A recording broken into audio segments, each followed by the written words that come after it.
Depois de conhecer um pouco mais da história das missões no espetáculo Som e Luz, no dia seguinte resolvemos rodar a cidade em busca de mais. Chegamos então na Fonte Missioneira, uma das principais fontes de água na época das missões. Outro lugar bem interessante que descobrimos foi o Ponto de Memória, uma espécie de museu indígena que mostra mais da cultura, dos rituais e de utensílios utilizados pelos índios locais. O lugar foi idealizado e é mantido por Walter Braga, um descendente dos índios Guarani.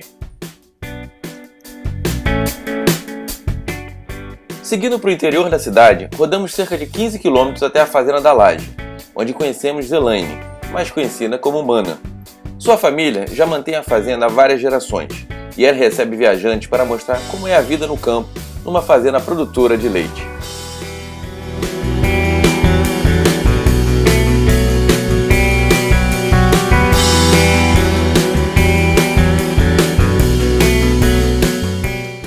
Mais para dentro da fazenda fica uma outra atração bem interessante. É possível fazer uma trilha para chegar até uma antiga pedreira, da onde os índios guaranis retiravam as pedras para construir as ruínas que vimos na cidade. As ruínas são da igreja de São Miguel Arcanjo, nosso principal ponto de interesse. O lugar impressiona pela beleza da arquitetura barroca, pela atmosfera da história vivida ali e pela riqueza cultural. A dica é ir no fim da tarde. O sol, que se põe bem perto dali, deixa as ruínas com cores lindas. Um prato cheio, principalmente para quem gosta de fotografia, como nós.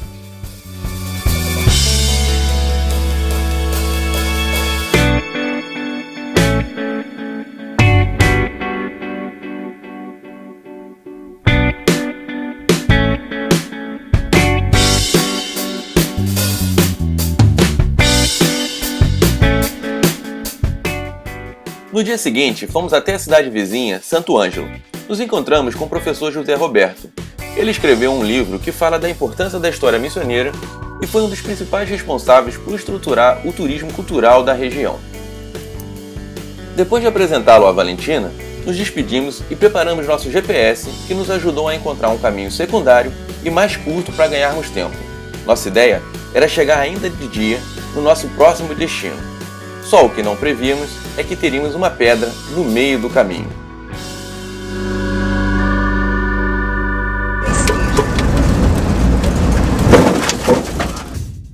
Ficamos tensos com o barulho e a força da pancada, então resolvemos parar no primeiro mecânico que vimos. Mas estava tudo ok, foi só dar uma pequena desentortada na barra de estabilidade e seguir viagem.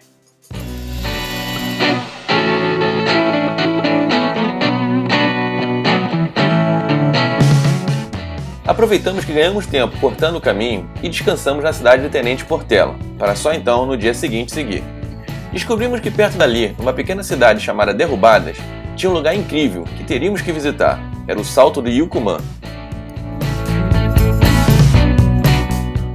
Rodamos cerca de 20 km da cidade até chegar à reserva ambiental do Parque Estadual do Turvo. Lá, fomos recebidos pelo guarda florestal Vilmar, que nos contou tudo sobre o parque e a fauna e flora local. Nos juntamos com o biólogo e gestor do parque, Dante. Seguimos mais ou menos 10 km por uma estrada de barro até uma parte onde teremos que seguir a pé. O que foi bacana, porque tivemos uma experiência bem legal e aprendemos como é ser um observador de pássaros. Depois de cerca de 15 minutos andando, chegamos finalmente no Salto do Yucumã. O salto é a maior queda d'água em extensão longitudinal do mundo. São quase 2 km de extensão. O salto fica no Rio Uruguai e faz fronteira com a Argentina. Vilmar nos conta que a altura das quedas pode chegar até 15 metros, depende do volume da água do rio.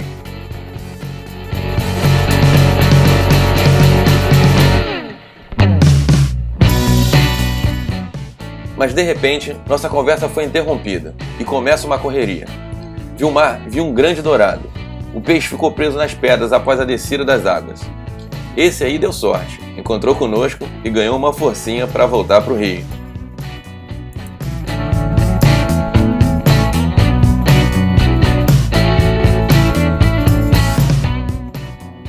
Não dava vontade de ir embora, mas enfim, tínhamos que pegar a estrada. Ainda tínhamos muito que rodar até a nossa próxima parada.